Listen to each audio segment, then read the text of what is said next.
America के लोग जब कहीं घर से बाहर जाने की तैयारी करते हैं तो वो अपने बैग पैक करते हैं, सारे स्विचेस ऑफ करते हैं और गेट को लॉक करके आराम से निकल जाते हैं। और इंडिया में जब लोग कहीं घर से बाहर जाने की तैयारी करते हैं तो वो भी बैग पैक करते हैं, सारे स्विचेस ऑफ करते हैं और गेट को भी अच्छे से लॉक करते हैं। लेकिन बाहर निकलते ही वो वापस मुड़कर गेट खोलते हैं, अंदर घर में जाते हैं और लाइट ऑन करते हैं ताकि अगर कोई चोर भी यहाँ कहीं घूम रहा हो तो उसको लगे कि घर में कोई है, यहाँ चोरी ना करूं।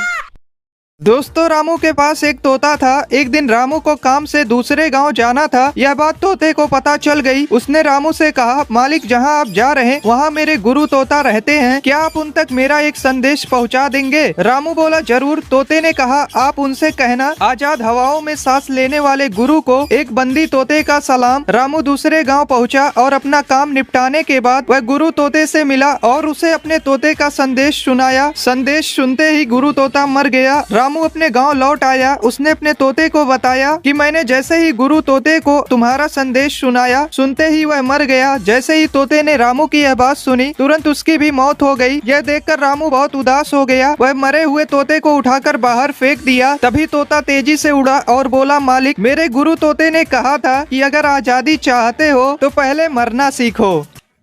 एक नगर में एक मशहूर चित्रकार रहता था। चित्रकार ने एक बहुत सुंदर तस्वीर बनाई और उसे नगर के चौराहे पे जाकर लगा दिया और नीचे लिख दिया कि जिस किसी को जहाँ भी इसमें कोई कमी नजर आए वह वहाँ निशान लगा दे। जब उसने शाम को तस्वीर देखी तो उसकी पूरी तस्वीर निशानों से खराब हो चुकी थी। यह देखकर वह बहुत दुखी हुआ। तभी उसका एक मित्र वहाँ से गुजरा। उसने उसके दुखी होने का कारण पूछा तो उसने उसे पूरी घटना बताई। उसने कहा, एक काम करो, कल दूसरी तस्वीर बनाना, उसमें लिखना कहीं भी कोई कमी नजर आए उसे सही कर दे। उसने अगले दिन यही किया। शाम को जब उसने अपनी तस्वीर देखी तो उसने देखा कि तस्वीर पर किसी ने कुछ नहीं किया। वह संसार की रीति समझ गया। कमी निकालना, निंदा करना, बुराई करना आसान है, लेकिन उन कमियों को दूर करना अत्यंत कठिन होता है। जिंदगी आइसक्रीम की तरह है, टेस्ट करो तो भी पिघलती है, वेस्ट करो तो भी पिघलती है। इसलिए जिंदगी को टेस्ट करना सीखो, वेस्ट तो हो ही रही है। एक राजा ने अपने मंत्री से कहा कि एक ऐसे कहानीकार को बुलाओ जो मुझे सबसे लंबी कहानी सुनाए, लेकिन एक शर्त है कि अगर कहानी खत्म हुई तो कहानीकार को मौत की सजा दी जाएगी। पूरे राज्य में घोषणा की गई। कई दिन बीत गए लेकिन कोई भी कहानीकार कहानी सुनाने के लिए दरबार नहीं आया। हताश होकर राजा ने एक नई घोषणा की कि कहानीकार को भारी इनाम भी मिलेगा। कुछ दिनों बाद एक यात्री राजा को कहानी सुनाने के लिए दरबार आया। मंत्री ने यात्री से पूछा, क्या तुम जानते हो कि शर्त क्या है? यात्री बोला, हाँ। यात्री ने कहानी शुरू की। उसने कहा, एक बार एक राजा ने बहुत बड़ा कुआं खुदवाया। एक दिन एक चिड़िया आई, कुएं में पानी पी और उड़ गई। फिर दूसरी चिड़िया आई, पानी पी और उड़ गई। राजा ने पूछा, फिर क्या हुआ? यात्री बोला, फिर तीसरी चिड़िया आई, कुएं में पानी पी और उड़ गई। राजा ने पूछा, बेवकूफ, आगे क्या हुआ? यात्री बोला, महाराज, फिर चौथी चिड़िया आई, पानी पी और उड़ गई। राजा समझ गया कि अब यात्री की कहानी खत्म होने वाली नहीं है। राजा न चाहते हुए भी यात्री को इनाम देकर विदा कर